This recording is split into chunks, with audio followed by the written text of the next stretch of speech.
Ry malagasy praitan-drazana, tompoko lahy sy tompoko vavy.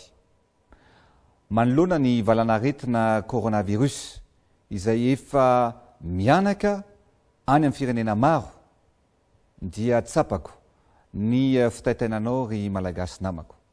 Rehako ny antsonao ry malagasy avako. Na dia izany aza nefa dia mila tony antranontsika. Ary aoka indrindrindrindra isika tsy anaiky ny fanakorontanan-tsaina amin'ireo fanelezana vaovao tsy mari-potitra izay mikendry ny fifampisavorovoroina ao amin'ny-tsaintsika tsirairay avy. Marina rekena fa tsy mifidy firenena, tsy mifidy saranga ity valanaretina ity. Ary ankehitriny dia tsapa ary fantatra fa efa mihoatra ny 20% izao ny firenena voakasika izany valanaretina izany. Ary firenena 12 no efa nidirany valanaretina coronavirus aty Afrika. Isika eto Madagasikara dia misaotra an'Andriamanitra lehibe fa hatreto dia tsy tratran'izany valanaretina izany. Ny zavatra lehibe indrindra dia ny fahaizana mifehy sy misakana ny fidirany eto amintsika ary indrindra ny fahafahana miatrika izany valanaretina izany. Maro ireo fepetra noraisitsika satria sarobidy amiko loatra ny hainy malagasy tsirairay avy. Ary araka ny fiteny malagasy manao hoe aleo misoroka toy izay mitsabo dia notanterahantsika antsipiriany izany mba hahafahana misoroka izany valanaretina izany.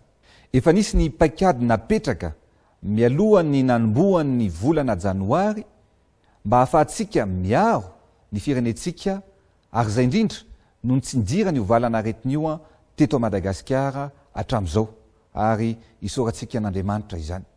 Ary matoa tsy mbola tonga eto amintsika na hoe ny eto amintsika hatramin'izao fotoana izao dia niveau 0 dia noho ny fahombiazan'ny paikady izay napetraka mba hiarovana amin'izany. Ny zavatra natao dia maro fa raha ohatra ka fitinina dia toy izao avy. Raha vao nanomboka tany Chine ny coronavirus ary raha vao niakatra niveau 2 ny fitrangan'izany tany Chine dia tonga avy hatrany dia nandray sy naka mifanapa-kevitra ny nampitsahatra avy hatrany ny sidina makany Azia rehetra. Nahafahantsika mifehy ny tsy fidiran'ny otrikaretina teto amin'ny tany sy ny firenena izany. Ary toy izany koa ny tany Italia. Raha vao niakatra niveau 2 ny tany antoerana tany Italia dia natsahatra avy hatrany ny sidina. Tsara ho fantatsika fa misy sidina mampitohy an'ny Italia sy ny Nosbe indray mandeha na indroa isan-kerinandro.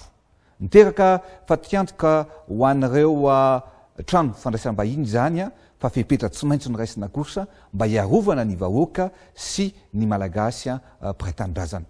Ary ireo olona rehetrarehetra izay avy any na nitsidika tany Italia io dia tsy noraisitsika tamin'ny fiaramanidina izay makaty an-tanindrazana makaty Madagasikara nanomboka ny volana febroary. Indrindrindrindra ho an'ireo zotra izay mbola nitohy dia natao ny fitiliana teo ny amin'ny seranam-piaramanidina sy ny seranatsambo rehetra ary natokana toerana ireo olona na iahina fa nitondra ny tsy mikaritana.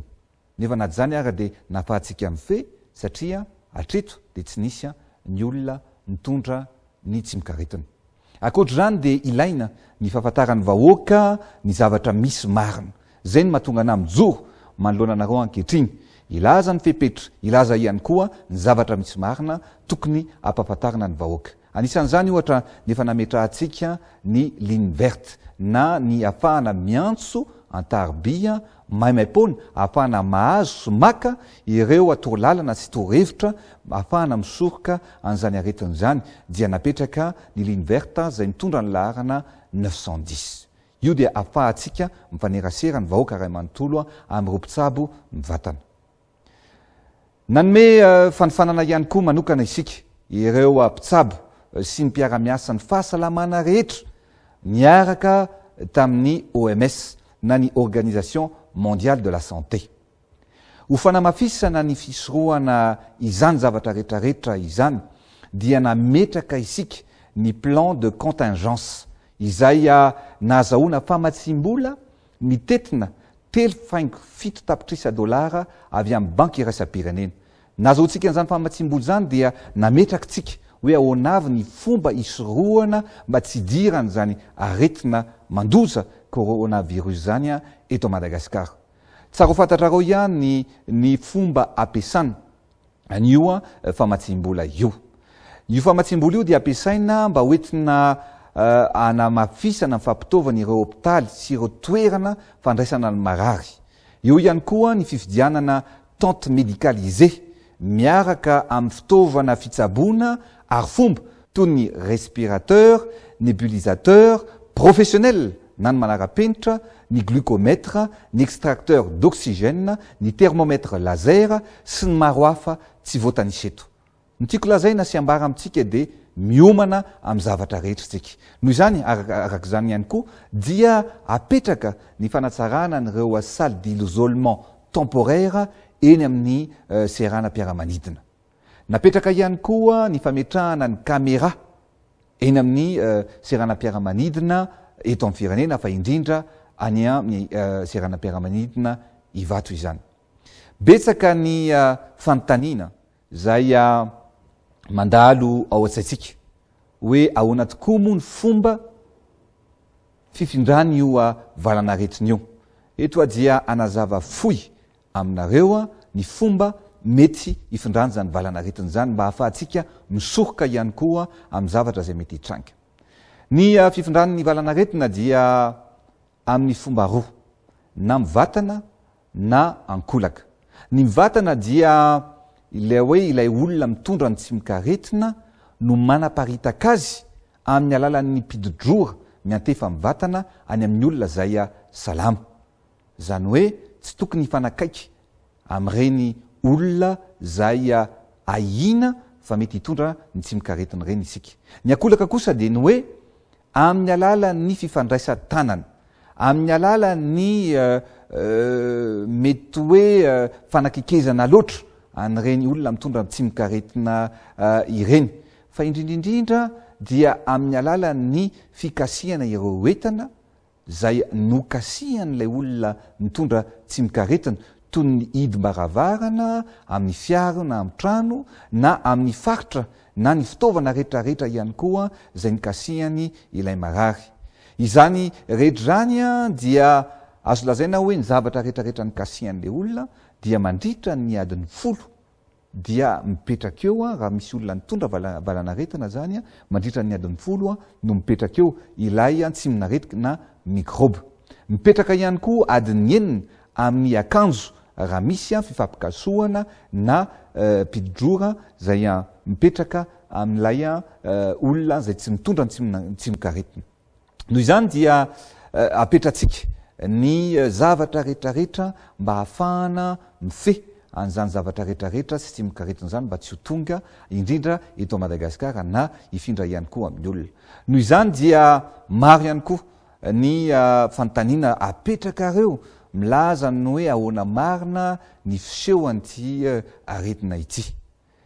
Ny olona zay ayahina fa mitondra ny otrikaretina dia ny olona miakatra na mitondra na misy maripana, zany hoe mihoatra ny 7.5 degré Celsius ny maripana zay hoentin'ny olona. Zay ny mahatonga antsika rehefa tonga ny olona eny amin'ny aéroport na eny reny amin'ny seranam-piaramanidina reny dia tilina ny maripana zay hoentin'ny vatan'olombelona tsirairay avy.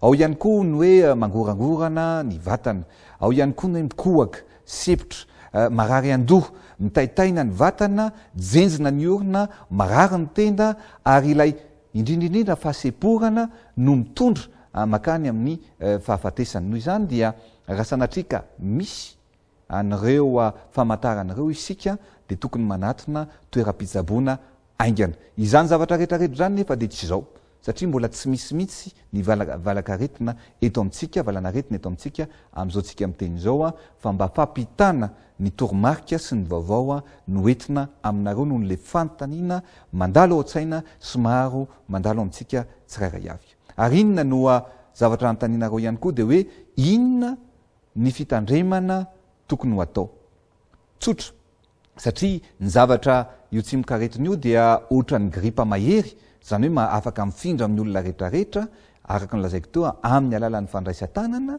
de noho izany mila manasa tanana matetika isika rehetrarehetra farafaratsiny alohan'ny sakafo mila tampenana ihany koa ny vava sy ny orona rehefa mievina na mikohaka mila diovina indrindra moa raha misy ny fahafahana de diovina amin'ireo produit manokana désinfectant araka ny fiteny vahiny ireo fitaovana rehetrarehetra zay mety ny raisiny vahiny fa indrindra eny amin'ny toerana zay misy mifandraisana olona eny amin'ny hotely eny amin'ny serany ampiaramanidina de tsy maintsy diovina daholy na désinfectena daholy ireo fitaovana rehetrarehetra ny zavatra tokony atao ihany koa de manalavitra tanteraka farafakely ny ray metatra ny olona zay mety ahitsika na mitondra n'zany tsy mikaretiny zany tsy atao ary tsy tokony ho atao ny fifanoroana rehefa mifampiarahaba tsy mifandray tanana ihany koa ary indrindraindrindra dia tsy tsara ny mikosika ny maso na misikotra ny orona na ny manao tanana mbava raha tsy indrindraindrindra voadio ny tanantsika zay zavatra zay no afatra foy mba tiako apetraka anareo manoloana ireo fepetra rehetrarehetra tokony ho raisina noho izany rehetrarehetra zany dia miankina amin'ny fianaky ny aretina ao anatin'ny firenena iray ny fandraisana ny fepetra mifandraika am'izany satria maro misy stade anaky telo anaky efatra mihitsy ny afahana mandrefy an'ilay aretina ao anatin'ny firenena anankiray stady voalohany ka hatramin'ny stady fatelo na ny stady aotra ka hatramin'ny stady fatelo ny stady aotra na ny stady zero dia toy ny eto amintsika eto Madagasikara dia tsy misy aretina hatram'izao ny asa ataontsika de ny hoe ny fisorohana ny tsy fidirana zany valanaretina zany eto amin'ny firenena ny stady voalohany dia ny hoe any amin'ny firenena maro de efa misy marary vitsivitsy ao anatin'ilay firenena anankiray zay ny stady voalohany ny stady faharoa dia misy ny fiteniny hoe misy cas groupé na manomboka mianaka sy miparitaka aingana de aingana ilay valanaretina rehefa tonga amin'ny stade 2 io zany dia midika fa efa miparitaka manomboka amin'ny toerana maromaro na tanàna maromaro ao anatin'ny firenena ray ilay aretina ny stade 3 ndray dia efa mahenika ny firenena ray manontolo ny valanaretina zay ao anatin'ilay firenena ray manontolo mihitsy no voahinika ilay aretina noho izany dia tsara fatatsika fa ny fomba rehetrarehetra mba tokony ho atao isoroana an'ireo no ataotsika eto Madagasikara araka ny teniko teo de misaotra an'Andriamanitra tsika fa mbola stady zero izao antsika miteny zao ny fahafahana ny fomba fisehony ireo fitranga rehetrarehetra ireo no andraisana andraikitra sy fepetra koa rehefa tonga amin'ny stade 3 ny firenena ray dia ny fanakatonana tanteraka ny sistany no raisiny fanapa-kevitra zay mpitondra ao anatin'ilay firenena ray inona moa zany fanakatonana ny sistany zany matetika mantsy eto amintsika zao dia betsaka ny milaza hoe akatono ny sistany de milaza aminareo hoe stade firy zao zany moa tsika zao tsika miteny zao efa tonga amin'ny stade 3 ve sa mbola any amin'ny stade 0 mbola any amin'ny stade 0 tsika ny stade 3 zany dia rehefa akatona tanteraka ny sistany dia midiky zany fa tsy afaka miditra antseranana intsony ny zavatra rehetra ilaina andavanandro zay ilainy ny firenena anankiray toy ny solika ny vary ireo kojakoja sy akora rehetra fampiodinana ny orinasa ao amin'ilay firenena noho izany dia mitoka monina tanteraka ilay firenena rehefa manakatona ny sistany Eto dia mitodika manokana aminao ry vahoaka malagasy. Milaza aminao fa mandray andraikitra ny fitondram-panjakana. Ary ny rafi-pitantanana sy mpitondra isan-tsokajiny eto amin'ny firenena dia efa mandray ny andraikitra tandrify azy tsirairay avy manoloana ny trangan-javatra izay misy sy mety ho hisy eto amin'ny firenena. Ny tenako manokana dia matoky ny fahaiza-manao sy ny fitiavan-tanindrazana an'ireo tompon'andraikitra rehetra, indrindra eo anivon'ny fahasalamana na eo anivon'ny fiarahamonina izay tompon'andraikitra isan-tsokajiny. Koa rehefa avy ny fampidinika tamin'ny tompon'andraikitra isan-tsokajiny ny tenako, tao ireo akademisianina ny mpitsabo, ireo mpiarahamoninantoka dia nandray izao fanapa-kevitra izao. Mba ahafahantsika misoroka ny fidirana zany valanaretina coronavirus zany eto Madagasikara, dia ahato ny sidina mampifandray an'i Madagasikara sy ny Eropa. Tafiditra ao anatin'izany ny firenena maromaro toy ny Italia, ny Espagne, ny Frantsa, ny Allemagne sy ny sisa hafa izay tsy voatanisa. Izany dia mandritra ny 30 andro ary arakaraka ny fivoarany toe-draharaha no andraisana ny fanapa-kevitra mifandraika amin'izany. Faharoa, ato ihany koa ny zotra mpiaramanidina mampitohy an'ny Nosy La Réunion sy Mayotte maketo Madagasikara. Fahatelo, manomboka androany dia tsy mandray intsony ireo bateau de croisière, ireo seranatsambo rehetra manerana ny nosy. Fahaefatra, mba ho fitsinjovana ireo mpiray-tanindrazana sy ireo olona monina sy miasa eto amintsika, izay mamita iraka sy misy ihany koa ireo mitsabo-tena any ivelany, dia omena hatramin'ny alakamisy izy ireo, ahafahan'izy ireo mody sy miverina eto an-tanindrazana. Fahadimy, ahato daholy ny fandraisana ny sidina avy any ivelany miditra makany amin'ny faritra, fa dia manomboka rapitso dia eo amin'ny seranam-piaramanidina ivato avokoa no iantsoroan'ireo fiaramanidina rehetra mba ahafahantsika mife ny fivezivezen'ny olona sy ny fanaraha-maso, ny fahasalamany ny mpandeha ary isoroana ny mety idiran'izany valanaretin'izany eto amintsika. Na dia izany aza nefa dia mila mitohy amin'ny andavanandro ny fiainantsika sy ny fiainan'ny malagasy. Tiako lazaina amin'izany dia misy ny solika, misy ny sakafo, ny fanafody, ny vary, ny menaka, ary isy ny fanaraha-maso manokana mba tsy siny ny fanararotana dia mba anara-maso akaika ny vidin'entana ny ministeran'ny varitra mba tsy siny zany fanararotana izany. Midika zany fa ny entana dia tsy mitondra tsy mikaretina fa ireo famezivezena ara-baritra na fifanakalozana ara-baritra dia mbola mitohy ihany mba tsy tokamonina ny firenentsika. Ry malagasy namako, ny fitantanana ny firenena dia mila fahaizana mitsinjo lavitra, vonina trano isika hiatrika ny tranga rehetra ary mandray ny fepetra mifandraika amin'izany.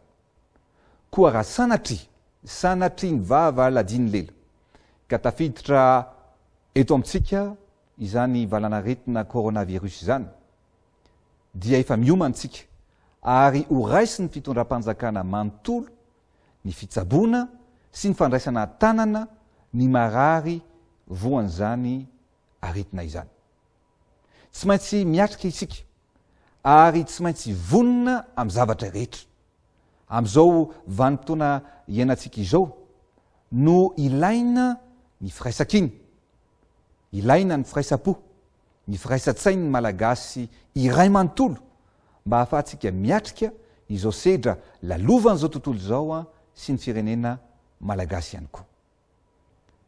Ny afatra apetrako amin'ntsika malagasy dia arao an-tsakasy andavana ireo fepetra rehetra apetraka ny fitondram-panjakana sy ny manam-pahefana manerana ny nosy. miara misala amintsika ny OMS na ny Organisation Mondiale de la Santé ary vonona ny anoana antsika amin'ny fanapa-kevitra rehetra izay noraisintsika mba hiarovana ny firenena sy ny mpiray tanindrazana. Koa Antsoavo no ataoko amintsika malagasy namako. Andeha hiaraka hisoroka ity valanaretina ity isika. Andeha hiaraka hientana hiaro ny tanindrazana sy ny ain'ny malagasy. Izao, ianao, isika rehetra, hiaraka hifametanana hiatrika izany. Mankaheratsika menakavy ary samitsika hotahin'Andriamanitra.